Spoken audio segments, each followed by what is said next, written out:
Good morning, great to see you here. My name is John Fawcett. I look after the events programme here at the British Library. We're absolutely delighted to see you here and everybody's watching the event today online. We have a great day in store, obviously. It's something we've wanted to do for a long time, actually, create a day of football writing here at the British Library. And we thought, what better way to start than a one club special? And we wondered who would be a good team to focus on. And of course, our local football club just up the road, the lovely Arsenal F.C. And when we decided to programme it, obviously they were top of the league. We thought, please still be top of the league in March. And so far, so good, especially now Arsenal got rid of the horrible distraction of the Carabao Cup. And hopefully all that will be plain sailing from now on. So you might not normally associate the British Library with football, but there's loads and loads here in the collection which do relate to football. So all the football books, every book published in Britain comes here. We have the amazing newspaper archive from right back to the very first accounts of football will be in there, and everything since. We have programmes, we have fanzines, football zines, we have audio recordings, such as chants, interviews, player interviews, whatever, and loads of radio. And we also have the Women's Football Association archive going back to the 70s here as part of the collection. So we have a great programme for you today. You feel free to come and go. If you, during the sessions, please use the back door there, otherwise come the front door. We have 15-minute turnaround, so it's quite tight and packed day. If you could help us also by taking any rubbish out with you, the cups and things like that as you go along. And please don't leave bags and coats on the seats unattended for long periods of time. That would be great.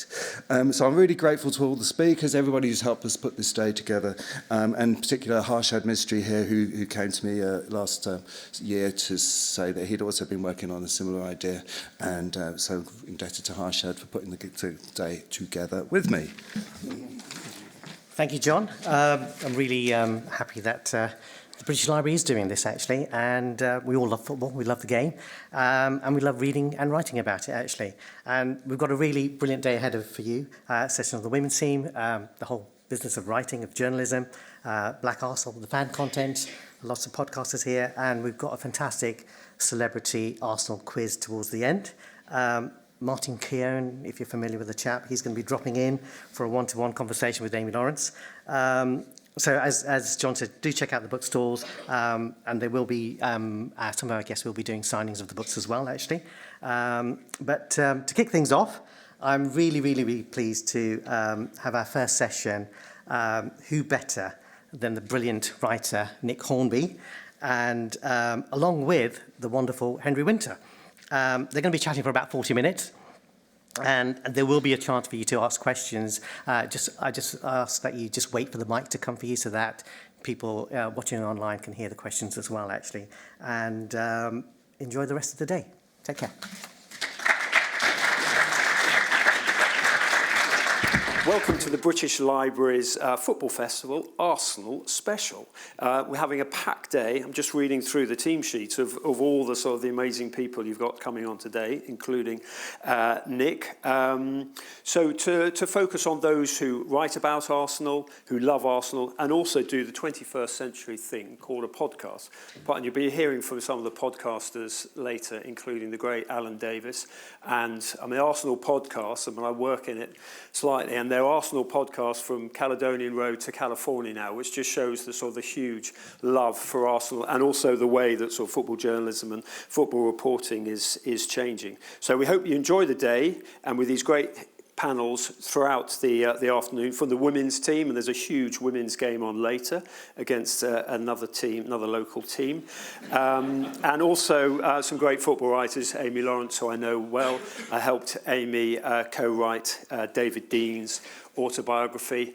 I got the lucky one. She went to a cafe in North London. I got the boat on the Mediterranean with David Dean, and we did the foreword at Annabelle's, which was nice. It was an easy one to say yes to. Who else have we got? So I've been privileged down the years, and I've been doing this since '86, to interview some amazing Arsenal legends, going back to Charlie George, Liam Brady, Arsene Wenger. Went round your amazing place with Arsene Wenger, and I think Gilberto Silva came along as well. I've interviewed Dennis Bergkamp, Thierry Henry, Ian Wright in a jacuzzi because he was in a hurry. Tony Adams, I'm interviewing Tony Adams again tomorrow. And so many of these great names have written their names into Arsenal history. And another Arsenal legend whose name is written in Arsenal's history and who has written Arsenal's history is the great Nick Hornby. Ladies and gentlemen.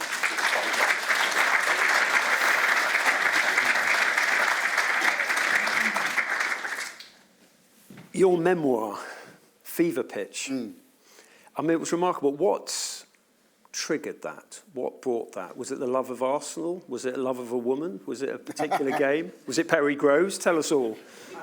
No, it was, and I sort of write about it a little bit in the book, but I was going through a period of depression, and I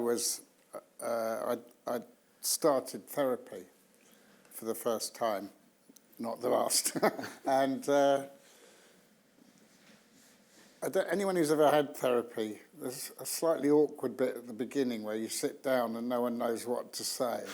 And there's always this long pause, and then my therapist say, "How are you?"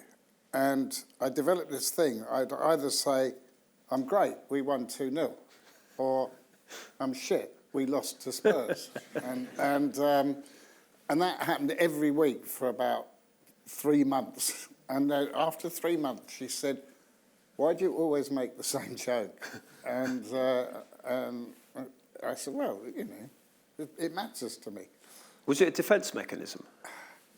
That's very Arsenal, that, sorry. Yeah, I was being flip. I thought it was something she wouldn't want to know about. Right. So that's why I said it. And anyway, she said, "Well, why does it mean something to you? How long has it been going on?" Da, da, da. And I started to talk about it. And when I started to talk about it, I thought, oh, that's weird. That's actually a story about my relationship with my dad. And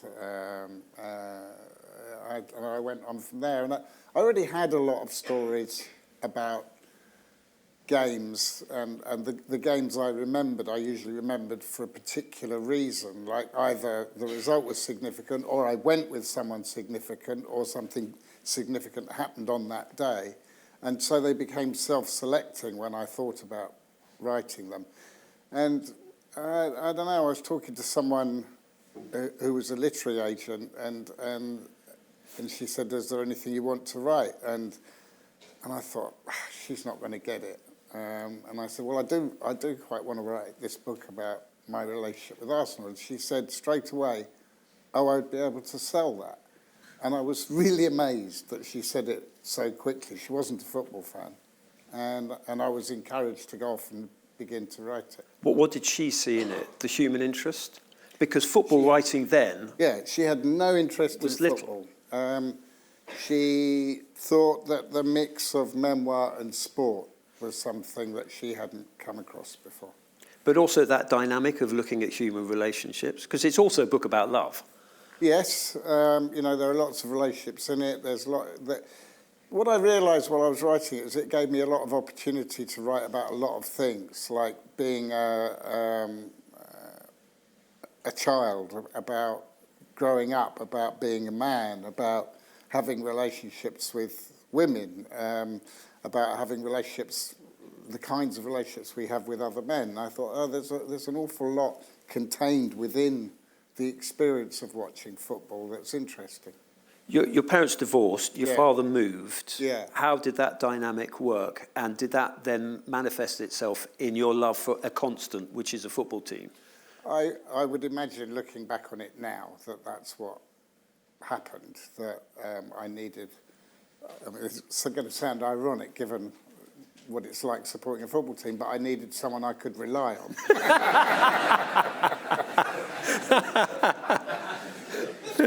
But they're always there. They're always there. They're always there between August and May, at least. Yeah. No, it was one of those things. My dad, he wasn't really very welcome in the house. So he wasn't living at home, and then he moved abroad. And when he came, he'd sort of hover outside in the car and we'd go off, and he didn't know what to do with me. He said, let's go to a football. And the first game I went to see was Arsenal versus Stoke City. Which traditionally, actually, if you go back to the 70s, there were some very good players on each side, but it's not always an expression of the beautiful game. It wasn't that often. I can remember, not what the goal looked like, but what it looked like in my head, which was it was a Terry Neal penalty, which I think, I'm not sure it was Gordon Banks in goal, but it was saved, and it had been raining a lot, so there was mud. And all I remember is looking at sort of 15 players trying to hack at the ball as the penalty was saved, in a sort of shower of mud, and then the ball trickling over the line. A bit like this season. Yeah, better pitch. Yes. Yeah. Did you love playing yourself? I did love playing myself. I went to, it was a grammar school that turned comprehensive while I was there, and our games master was Welsh, and he hated football. I mean, Really? he hated The rugby man, was he? Yeah, he was a rugby man. He would not let people play it. And all through my years at school, there was a pressure, there was a campaign to let us play five-a-side in the gym, which he resisted until I got to about 16, and then suddenly we were allowed to play. But so I didn't play in a regular team, and compared to now, where every kid, I think, has an opportunity to play at some level, either you played, I grew up in Maidenhead, either you played for Maidenhead or there was no team. Yeah. And I wasn't good enough to play for Maidenhead. So, and then I went to university and I played quite a lot. But Did you send your old teacher a copy of the book when it came out and said, this is what it was all about? I did not. I couldn't stand him. Yeah. But there's an element of search for companionship, which you automatically have if you are in a team at a young age. And you see kids who come through primary school, whatever school, it's friends for life. Yeah. Did you feel you missed out on that? Well, I had, I think if you smoke, you also make friends for life. Right, is that right? Well, even at 7? You're outside. I started early. And then teenagers, once I got to teenage, music was the community that I belonged to. Yeah. I used to go to gigs with friends. So weirdly, Arsenal was quite a solitary experience for me. And I quite liked the solitude of travelling on my own and then being with people. But when you say being with people, obviously you're in a crowd, but you can be a stranger in a crowd. Yeah, I didn't know any of them. You didn't know any of them, but No. would you talk? Would you communicate? Yeah, I quite often talk to the person standing next to me. But purely about the game? Yeah. Not about life or what took you there? There's the only guy I still know from school is an Arsenal fan, and we used to, not all the time, but I used to travel up with him sometimes. And here we are, however many, 50 years later. So he's the only person I'm in touch with in school. I don't think we've ever had a conversation about anything in 50 years that's not about Arsenal. But really, not how the kids, No, nice weather, no. all quiet on the front pages? No, Yeah. not at all. I've never met his wife. I've never been to his house. He's never been to mine. And it's. But he knows who you are? Yeah. I mean, we were at school together. Right, yeah. But I mean, he's aware that you have done... Sometimes he comes with. Right. He doesn't go, fever pitch, great, what have you done since? He doesn't... No, each new book he gets it signed. Right, that's nice. Yeah. But I think we all have relationships with people like, I mean, serious football fans, season ticket holders and so on. I think we all have relationships with people that is purely based on our love for the team. And you don't suddenly go in and say, oh, I think we've messed it up with this Brexit referendum, haven't we? Yeah, won't be able to sign so many foreigners. Say, how bad is Noni Madueke's knee? Yeah. That was the first thing he asked me to say because I was at Wembley yesterday. Yeah, that is a concern. But yeah. But Ben White scored, so which was good. Yeah. What would you? So was it Arsenal or was it football? Was it the culture? Every club has a DNA and identity, but there is something special about Arsenal. You know, it's who you represent. You know, it's not the name on the back. It's it's the crest on the front. Is it Arsenal or is it football? Well, I don't know what would have happened if I'd been taken to another stadium for my first match. The intensity of the feeling of walking in at Highbury was overwhelming to me. But so why? The lights, the night game, the It wasn't strip? a night game. Numbers of people, the beauty of the stadium. Yeah, sure. I mean, Highbury was such a beautiful place. Yeah.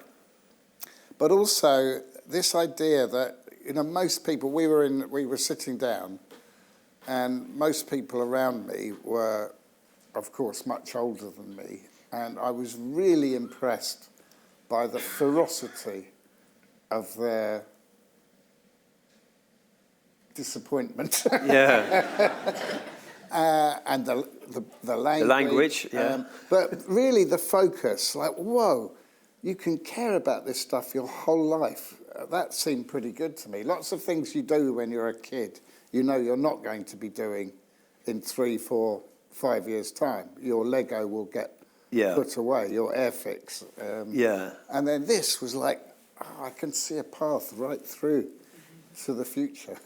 What, in terms of being at Arsenal or in life? The Lego goes behind and there's a whole world out there. There's a whole world out there that is a permanent relationship with something that's fun and interesting.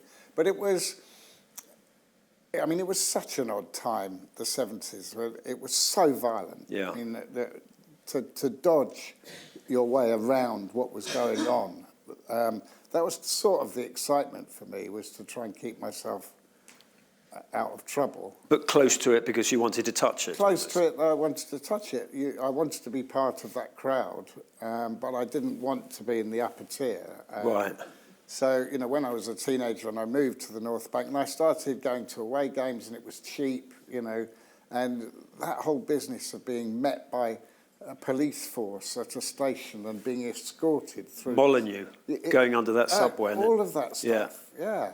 You think this is an extraordinary experience if you're... Is it a counterpoint to school and a certain calmness? This walk on the wild side, in a way? Yes, there was the walk on the wild side aspect to it. But there just seemed to be an awful lot to learn that I wanted to learn. Like what? The way crowds behaved, the way that this enmity between people who live in the same city was taken seriously. It's quite extraordinary that people want to punch people who live 2 miles away. Yeah. And all of that was fascinating. But were you analysing that at the time, or were you obviously aware of it at the time, but were you actually looking into the reasons, like turning into Desmond Morris on the... No, there was no Desmond Morris aspect to it, but the big difference, I think, between then and now is that it was very much a sort of secret subculture in the 70s. I was saying to my sons recently that, I don't know, older people might remember, there was a quiz show called Quiz Ball, which is where I think we get Route 1 from. Right? The expression Route 1 comes from the game Quiz Ball because it was the hardest question, the one punt downfield that you try and scored with. Anyway, it was really odd to see professional footballers in a television studio not wearing kit. They were sort of hidden away. They weren't in any adverts. They were only on the pitch. And now, seeing players on the pitch, that seems a little bit odd because you see them so much the rest of the time. Yeah. I mean, when Henri was playing, I mean, how many images of Henri did you see in an average week before you got to the stadium on a Saturday? So everything felt hidden away, even the hooliganism stuff. I mean, it made the papers sometimes, but you would see amazing full-pitch battles on the clock end, which no one would ever mention. Yeah, they occasionally mentioned them in the programme. There would be the chairman's notes, and it would all be about how warm the tea was at Millwall away. And then at the bottom was, will the 10,000 fans stop sort of rioting because it's not great for our image? Yes, yeah. I only learned relatively recently that there was a little jail cell in the North Bank. Right. Did you know that? I didn't.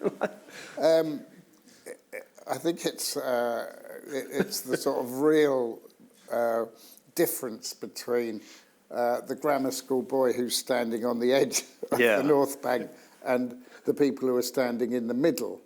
But I was watching an old, I think it was Big Match Revisited, or one of those things, and there was just a little clip of a hooligan being taken out of the North Bank, and you could see it, this little cell, just in one of the gaps there. And I went in on, I sit with a group of, who I've met through just going, but I sit with a group of reformed old 70s guys. Right. And, really? And I said, did you know there was a little jail cell in the North Bank? And they looked, did we know? Of course we knew. I was in there. They put me in there with West Ham fans at the home game. And it's like, I had no idea. We were both standing on the same lump of concrete. Yeah. I had no idea this jail cell existed, and they'd been in there a whole bunch of times. So you've been, sorry, obviously that cell is probably used for VAR now. It's been sort of upgraded. But sorry, you've been standing with them or sitting with them for all that time, you didn't know they had the hooligan pass? No, I have been sitting with them since 1990. Okay. But most of this happened, obviously, in the 70s. Way before. When I didn't know. Yeah. Where was the liveliest away ground you went to? Liveliest in terms of... Well, your mates with banning orders.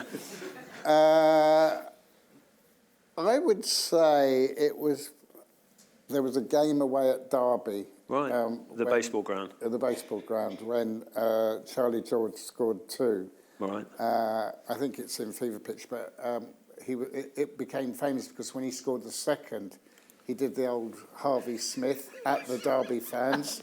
It's one for the kids. And that didn't help those of us who were trying to stay alive within the... Were you ever having to run from trouble? Oh, yeah, I think you had to the whole time. If away games, if you were, in the wrong place at the wrong time, then you sort of press yourself against the wall or just run. Got into the school relay team because of all this. There was a sort of... it was ridiculous, and we all knew really how it was going to end, and it did end in that way at the end of the 80s. But you just can't believe that it went on for so long. But it was a different form of entertainment. It was so cheap. Yeah. So cheap. Nobody ever didn't go to football because they couldn't afford it. Yeah. You always had that money. And it was... When I started going, and I stood in the schoolboys' enclosure along the side at Highbury, it was the same to get in as it had been to get there on the tube. It was exactly the same price. And if you want the numbers, it was both 15p. Wow. It was 15p return Paddington to Arsenal and 15p in the schoolboys. But it was 25p for adults. So... You could always find that money, and now it's gone so that everyone is priced out, basically. And particularly the 18 to 24 generation. But they've been priced out of watching it on television. Yeah. Hence... Fast sticks. Everyone has a dodgy stick. Yeah. I'm not surprised. Yeah. Yeah. What does your experience of going and your son's experience of going, does he ever ask you about what it was like? And can you actually say, because there has been this extraordinary acceleration in the Premier League era of the change of match going. But it's safer now. We have to, that is a plus. Well, everything is better in that way. Apart from the cost. Apart from the cost. Things like sight lines. Yeah.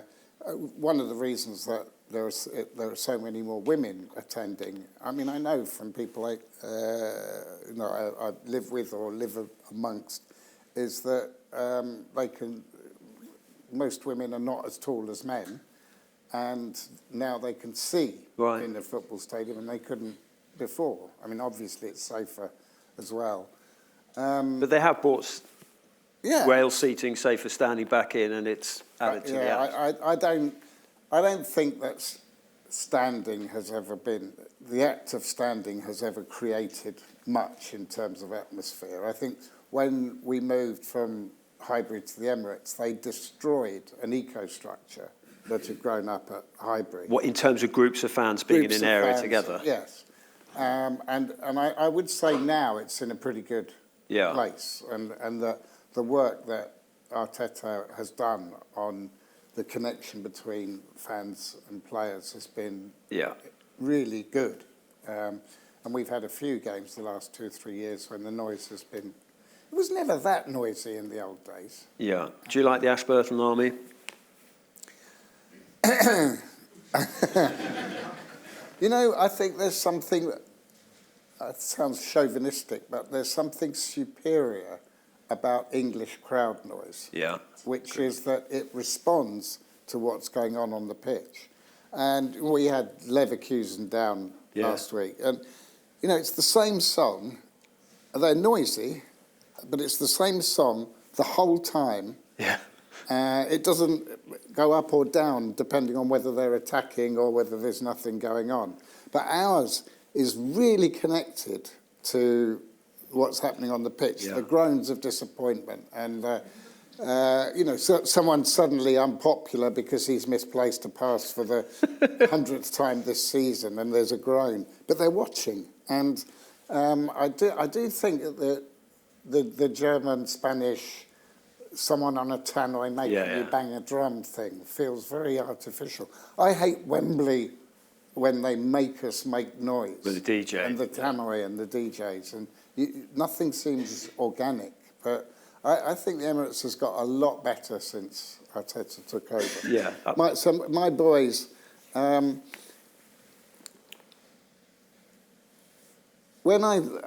my first game was in 1968, and I now realise that if I'd known the old people in the stadium in 1968, they would have been at the first games at Highbury. Yeah. First ever games at Highbury. And the stadium had that feel about it, that the typography of those match posters. Yeah. And the turnstiles and the signs that you saw inside. I found it kind of cool that nothing much had changed since 1919 or whenever it was we went there. And then they never went to Highbury, my sons, but now they go to somewhere that's sort of like every other place they go. It's like an airport, or it's like... What Emirates is, yeah. Even though first grounds are about the people, first and foremost. Yeah. It's the flesh and blood rather than the bricks and mortar. But also I think the way that Arsenal have done it inside, with all the sort of programmes on the wall and the murals on the outside. It's all good. They've done that. But, getting in off your phone... Yeah. And then the concourse of incredibly overpriced food, and then the DJ thing. Yeah. When we started, there was no DJ. When I started, no DJ, no adverts in the stadium, no sponsorship on the kit, and entertainment provided by the Metropolitan Police Band at half time. Yeah. And that Who should have been looking after the hooligans. Yes, exactly. With Constable Alex Morgan singing excerpts from light operetta from 20 to 3 to 10 to 3. And I liked the weirdness of it when I was a kid. It was so different from the rest of my life. And so what I'm saying is, my boys, everything seems of a piece with going to a gig at the O2, Yeah. or, you know, it's the same deal. Everything's becoming the same in that way. Do you find your kids follow individual players as much as clubs? Obviously, they've got red blood, they're Arsenal through and through, but there seems to be, so like when clubs lose big name players, so like Liverpool losing Mo Salah, their social media will drop because he's got tens of millions of followers in Egypt. But also, kids, they follow individuals. Michael Owen was absolutely huge because kids were obsessed with this short sort of Billy Whiz cartoon character. Do your kids have that all-embracing love of Arsenal as an institution, as well as for Bukayo Saka, who represents that institution? Well, they're in their early 20s, the ones who go. They've grown up through the whole digital social media era. And I would say that one is a bit like that. He wants to be a sports journalist. And Really? And he becomes obsessed with gifted individuals. So Mesut Ozil, he was obsessed with, and Because of the skill. He thought Ozil was something he'd never seen before, Right. And the vision and the creativity, and he's right. Ozil was incredible. Special, And certainly the best player that he had to see when he was in his mid-teens, which was when it was. The other one is an Arsenal obsessive, not really interested in individuals to the extent that they play for Arsenal, but that's it. But the sports journalist one, for a time it was Ozil and then Steph Curry. Right, okay. But he's an Arsenal fan and gets depressed when they don't win, but I would not say that they're attached to players enough for it to affect their love of the club. Do you like this generation of players? Because we are living in a world of sort of the athlete activist, and it is quite nice that you can go along and talk to Bukayo Saka, and he is dealing with serious, I mean, you're involved in literacy campaigns. Arsenal have got the best, Arsenal and Everton have got the best of the oldest community operations. The players are embedded in that, they genuinely get it. And I've done pieces with them, and they are, it's a very conscientious generation, not simply in football, but outside that.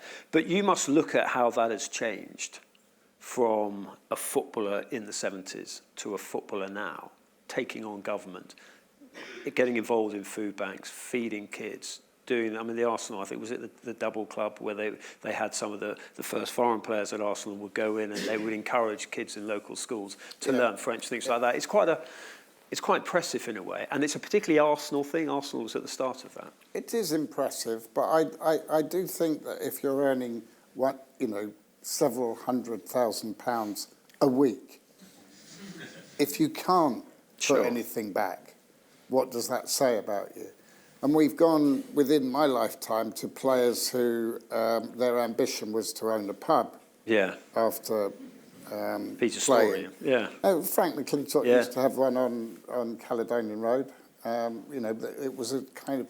I mean, when I first started going, Jack Kelsey, who was the goalkeeper before Bob Wilson, worked in the club shop. He was a very grumpy person in the club shop. Which, by the way, the club shop was a tiny little hole in the side of the stadium that you couldn't He had a get suitcase, into. didn't he? Yes, And the idea that the club hadn't worked out that we would buy anything that they wanted to make. So there was this tiny little room where you were served by a very grumpy ex-goalkeeper.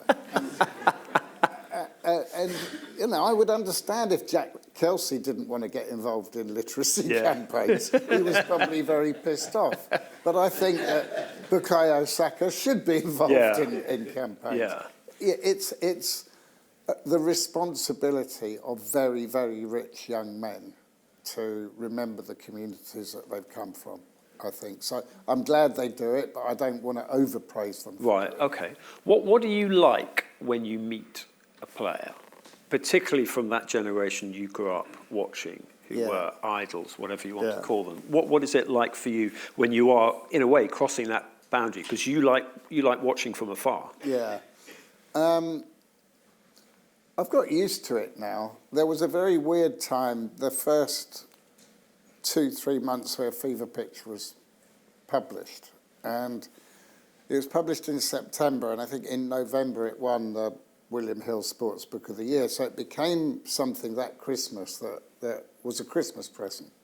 And so I started to be asked to go in and sign copies. And one day I was told to go to some shopping centre in, I might have been Brent Cross or whatever. And when I got there, they said, oh, Alan and Lee will be along in a minute. And I said, I don't know Alan and Lee. And they said, you do, Alan Smith and Lee Dixon.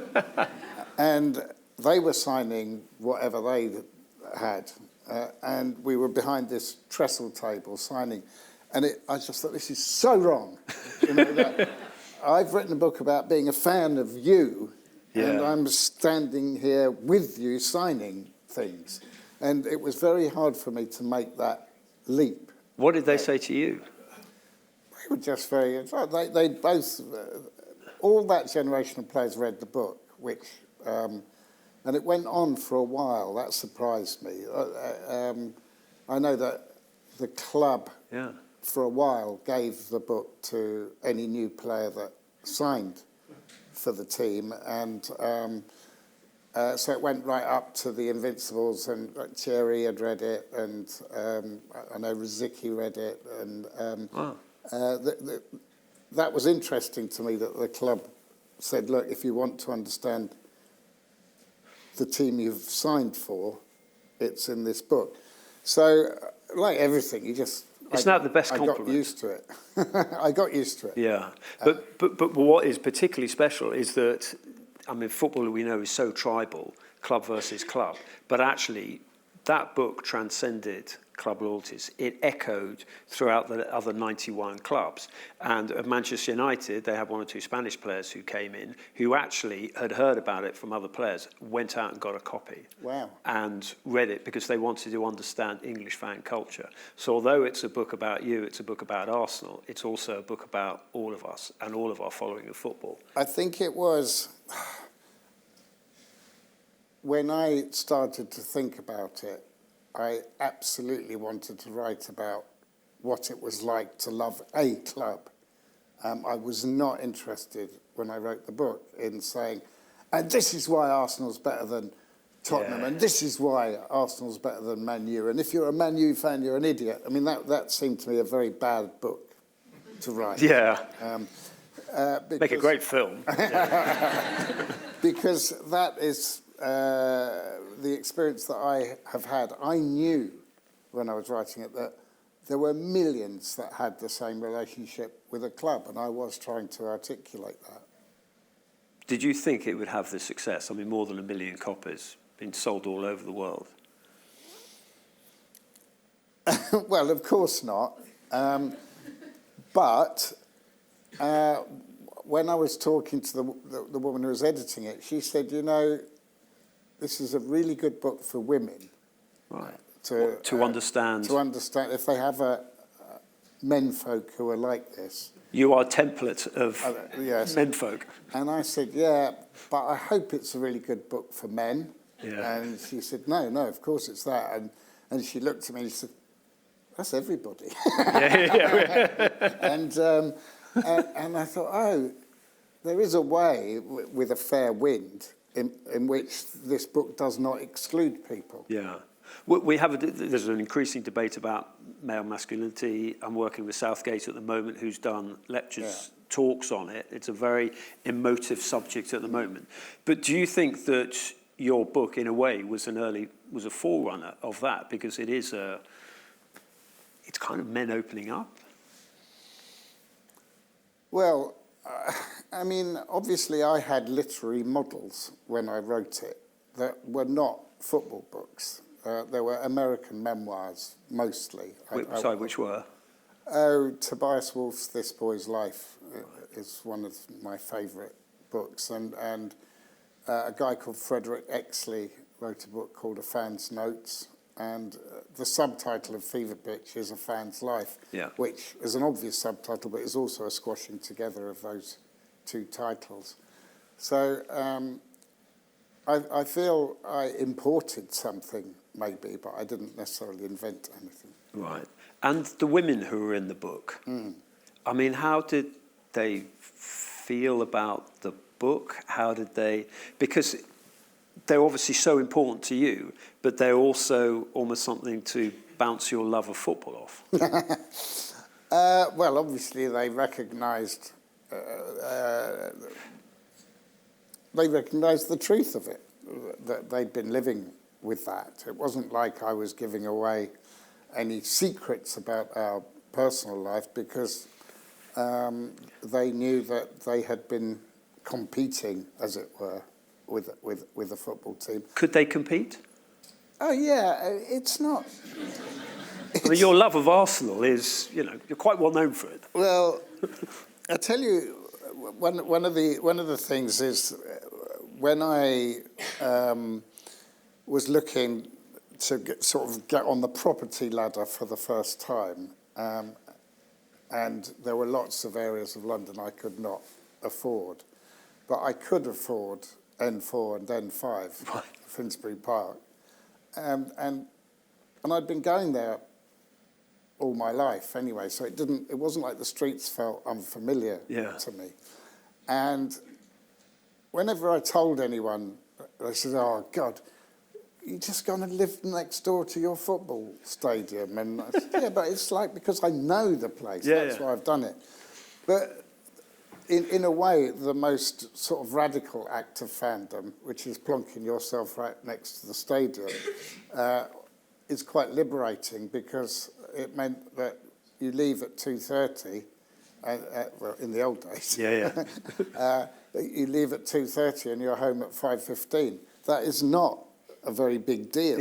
Whereas maybe some people who have felt less committed but lived in Kent, you know, they're leaving at 11 and they're back at 7. That seems to be much more damaging to family life or a relationship than anything I ever did.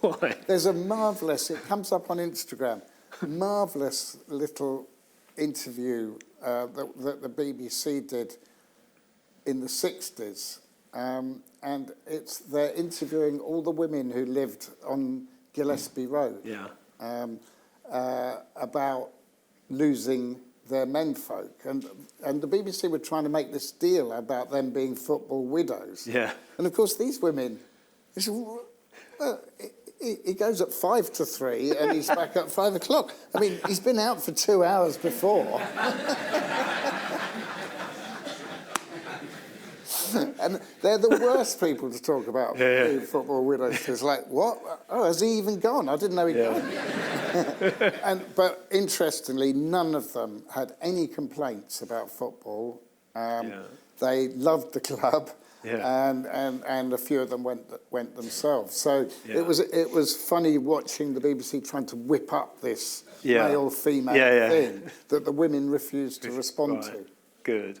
I know we're going to move on to a Q&A soon, but can I just ask you a little bit about the modern Arsenal? Where do you feel, how were you last Sunday? Was it the one to lose of the 4? Is it all about the league? Where are you? Well, of course it's the one to lose of the 4. Sure. I don't think that was a problem to anyone. I think the problem was, oh my God, does this mean anything? I mean, we were so second best last Sunday. So you're worried about the league game at their place for a start. But it's kind of been rough this year, 2026, in terms of football. And 2 or 3 of the performances are as close to not watching a football match as you could possibly get. Because it's set piece? The set piece, I mean...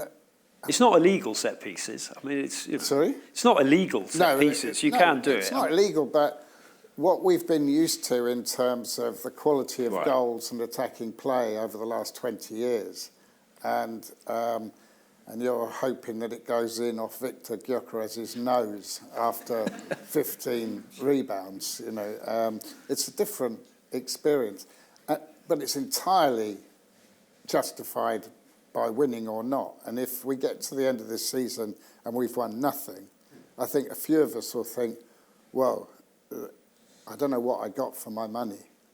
Because you weren't being entertained. I was not being entertained. Which is more important for you, trophies or entertainment? Whichever one we're not getting at the time. That's such a fan. Well, I mean, we have had a unique experience because we watched a team that no one could beat 20 years ago. The Invincibles. Which contained 6 or 7 of the best footballers you'll ever see. And of course, nothing will match that. You're not going to get a team which has got Bergkamp and Henry playing up front and Vieira in the midfield and Pires on the left. Those days are probably gone. So is that football generally? I mean, there's a big debate about the quality of football in the Premier League this season, so it might not simply be an Arsenal. How many superstars have we got in this country? No, those are world champions, those. They were world champions. I think it's interesting when you watch PSG, Real, Barcelona, Yeah, okay. you think, whoa, we have not got anything Yeah. like that. And you feel sometimes that the Premier League might be the victim of some kind of joke where they're saying, yeah, please give us 60, 70 million pounds of your money for these players. You can't have these ones, Yeah. though. These are the good ones. Yeah. But I mean, how many wingers have PSG got? Yeah. And 3 world-class wingers. 3 world-class wingers, and we've, I mean, bless them both, but Martinelli and Trossard are not in the same league as anything that Barcelona or PSG. But Bukayo, when he's on form and when he's fit and when he's flowing, Yeah, it's been a while though with Bukayo. What do you think it is? Do you think it's focus? It's fatigue? I think fatigue, and I think something that is depressing me at the moment is that we're probably unlikely ever to see again a first team where every single player is fit. Yeah. There will always be 4 or 5 significant injuries. How much of that's physical and mental? Because when you started watching football, there'd be players going. I mean, Stuart Pearce famously played with a broken leg for West Ham once. I mean, slight extreme. And a lot of injections, I think, which crippled players afterwards. I mean, a lot of them are not well, having played in those games. But they did the number of games that they used to play compared to what these players are playing. I mean, Bukayo played since the pandemic. How many international tournaments? 2021, because of the delayed one. 22 World 24. Cup, 24, 26. So it's 4 international tournaments in 5 years. Yeah, pre-season tours. Pre-season tours. No winter break, that's an issue. Pre-season tours. Increased numbers of now Champions League games. Yeah. I mean, we're asking way too much. But better pitches, better boots, nutrition. There isn't a Tuesday club where they're going out and having a drink. They're athletes. But I think that Bukayo has played too much football in the last 5 years, and the youth of the players is interesting. I think we might be shifting careers earlier. So we will see more careers that begin at 16 and end at 28 or 29. Right. Interesting. Because you're only going to get the same number of years. Yeah. But then you've got a Ronaldo, you've got a Modric, you've got Dzeko scoring at 40 the other night. So I think it's how they look after themselves. And just luck, I think. Some people are not lucky. Yeah. Jack Wilshere was unlucky. Yeah. Abu Dhabi. I mean, it wasn't bad luck. He was crippled by an awful challenge by a man who was a postman a year later. Yeah. You know, the guy Eduardo that kicked as well. him at Sunderland. Yeah. But talking of young talent, Max Dowman. Well, yeah. I mean, Special. Should he go to the World Cup? Well, I can see the headline. Nick Hornby says, do you remember we went through this? Come on, Tuchel. With Theo. Well, yeah, I was there. He was wandering around Baden-Baden Six- eating ice cream, and 16 Stephen years Gerrard old. was raging. It's not a time for work experience kids. Yeah. But Max he's special. He's got good people around him. Could he be a wild card? Do you think we'll see more of him? Arsenal will see more of him towards the end of the season? I am so much more interested in Arsenal than England that what I want to happen is for Max Damon to be on a sun lounger for the entire summer so that he can play in August. To be fair, if he's on a sun lounge in June, he's in trouble because he's got about 7 GCSEs. So I hope he focuses on that. But seriously, what matters more to you, Arsenal winning the title or England winning the World Cup? Oh my God. I just ask you. I know the answer. What matters more to Sorry, Arsenal winning the Carabao Cup or England winning the World Cup? Carabao Cup. I would take Community Shield. I would Let's take go. the Community Shield over the World The Cup. World Cup, okay. I think when... Really? You take the I Community think when we were young, there was less... what happened? I don't know.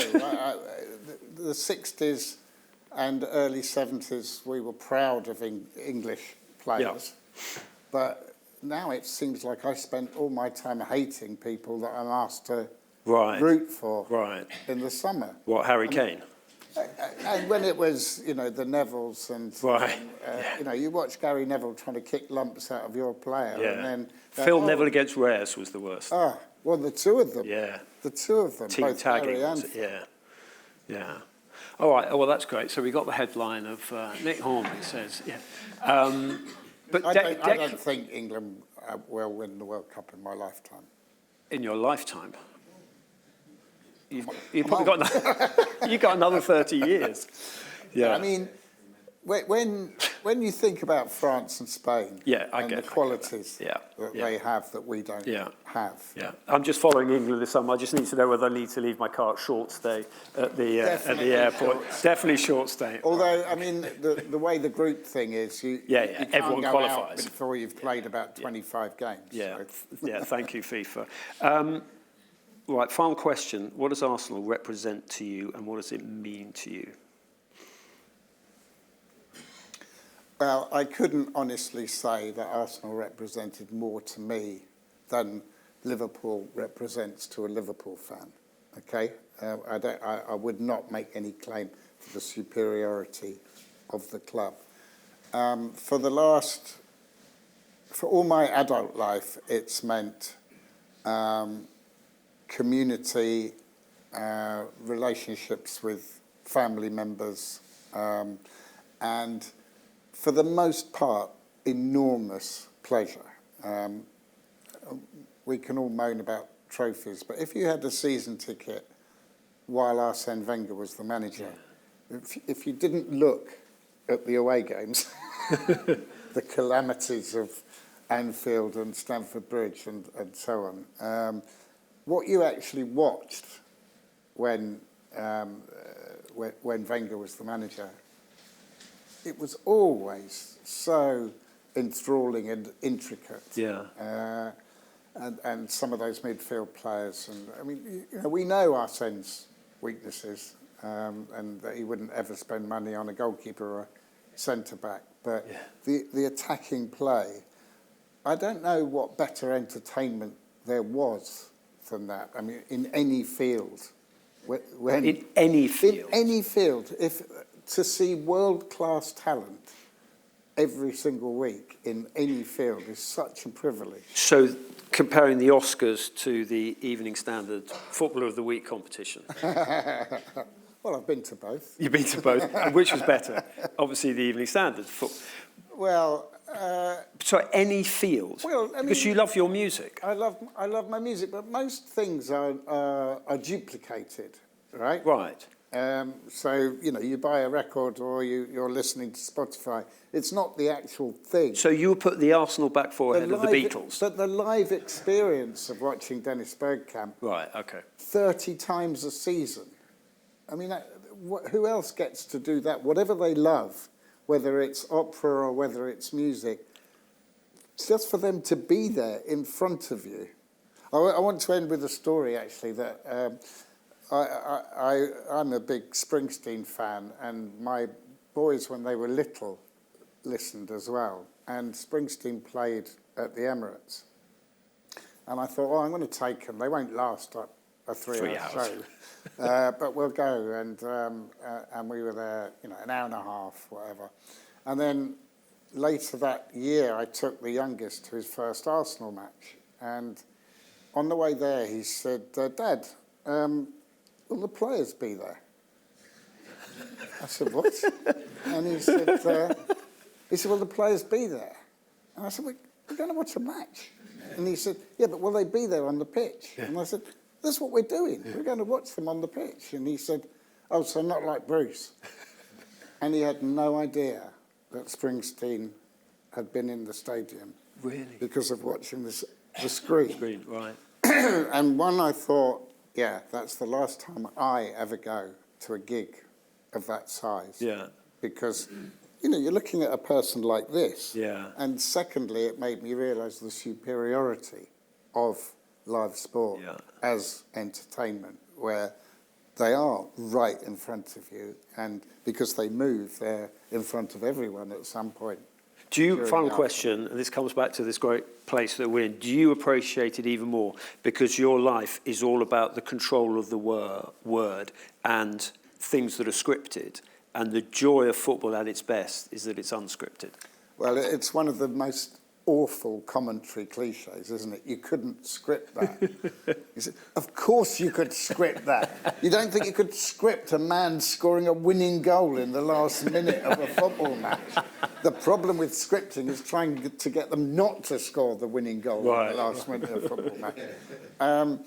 I think the value, we can see the value of sport because it's what young people will watch adverts for. Yeah. It's the last thing left in the world. There's nothing you can do about live sport.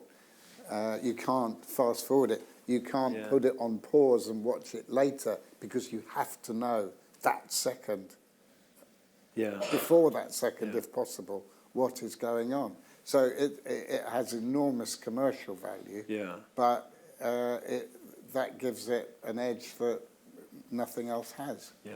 Living in the moment. Yeah. Right, talking of which, we have some questions. Do we have a microphone?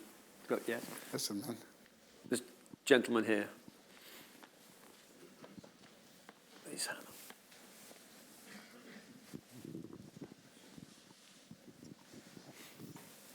Hello. Hi, my name is Andrew Buchan. I'm a member of the Arsenal Independent Supporters Association, a proud member. Nick, I want to first of all, thank you for writing your book, because it was the first time that I could intellectualise about football with friends of mine who were all snobs in the sense that they thought football was a sport for hooligans and ruffians and thickies. And you brought it right up the league, if I can use the pun. I'd also like to thank you because it was a book, it seemed to me, about obsession. And it's interesting how you said that you were depressed when you started writing it.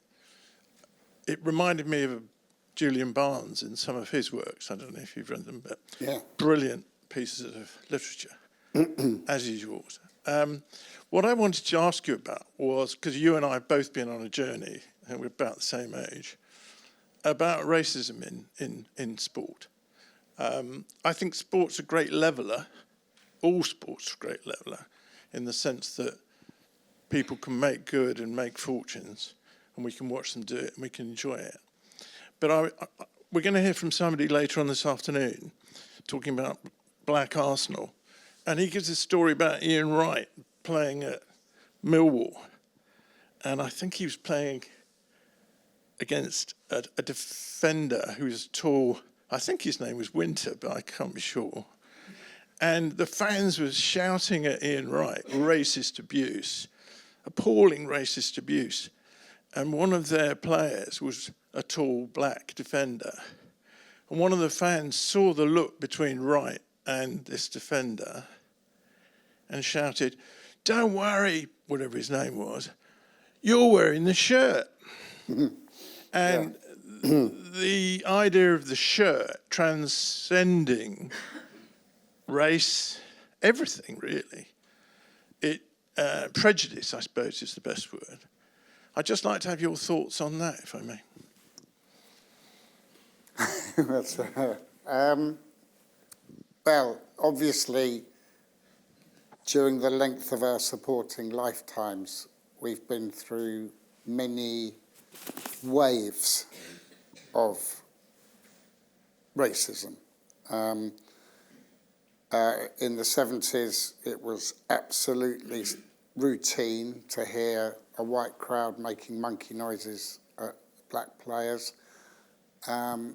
I would like to think that Arsenal was one of the places where it became safest, quickest for black fans, not least because we had a generation of amazing black talent in the 80s. I am really depressed by how social media seems to have encouraged its return. I mean, that thing about "it's all right, you're wearing the shirt," I mean, the problem with that as a philosophy is that if he moves the following week, he's going to get racist abuse from exactly the same person. And until we move beyond that, of course, we're never going to get anywhere.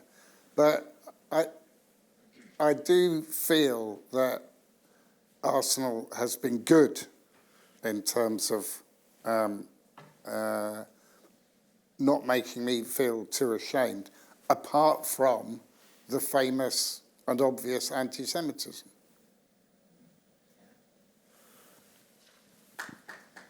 Well said. Lady at the back, 3 rows from the back.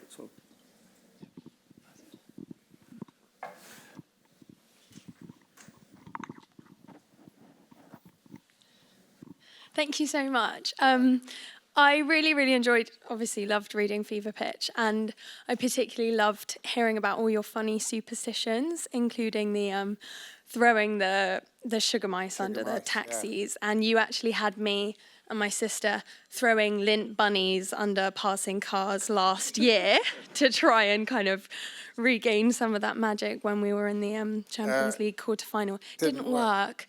So I was just wondering if you still... moved on to... We haven't tried anything else, but maybe we'll try something else this year. I was just wondering if you had any funny superstitions that you still follow today. I think one of the, it's probably the worst thing about aging is knowing that every single superstition has failed. And you just sort of lose, I've lost incentive, It's like every year something new, every year we don't win what it is I want them to win. And I'm beginning to wonder whether eating chocolate in the 23rd minute is as powerful as I initially thought. I have to say, there was a superstition involving cigarettes in Highbury, and people touching cigarettes together, which has been disgracefully outlawed. I think I should explain to them that it would be much better and healthier for everyone if people were allowed to smoke in the stadium. Any over in the clock end over here? Gentlemen, got any over here?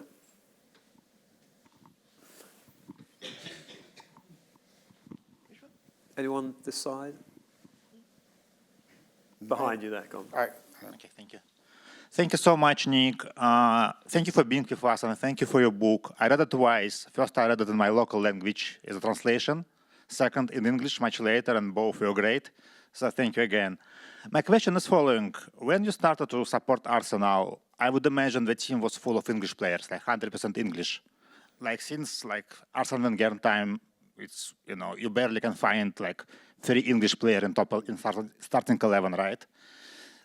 For me as a foreigner, it doesn't really matter, but for you, does it make any difference when you support it, or you don't really think about this? Well, I think it's like, would I prefer to win the Carabao Cup or the World Cup? I would prefer to win the Carabao Cup, and if there are no English players in the Carabao Cup winning team, that's completely fine by me. I've never quite understood the nationality aspect of it. I would understand this argument if there was a law in football that said you can only play people who grew up within 1 mile of the stadium. Yeah? But if you're buying people from Manchester, why is that more relevant to me or something I would appreciate more than buying a French player? I mean, France is a lot nearer than Manchester to London. So the Englishness is of no interest to me whatsoever. And I think, what was it, in the 1979 FA Cup winning team, there were 7 Irish players. And I don't think that Irish players are English players. They're not. They come from a completely different culture, and a lot of them hate English people. So, but they loved Arsenal. That was enough for me. I want... The thing that people really want is to know that those players want to play for their clubs, not that they're here for a year to collect a lot of money and then move on. And I think that both Arsene and Mikel Arteta have instilled in players a commitment to the shirt. And that feels as though they are on our side. And the Englishness, not Englishness, unimportant. You know, when foreign players started coming and people started, the press in particular said, oh, these people, they don't understand English football, they've got nothing to do with English football.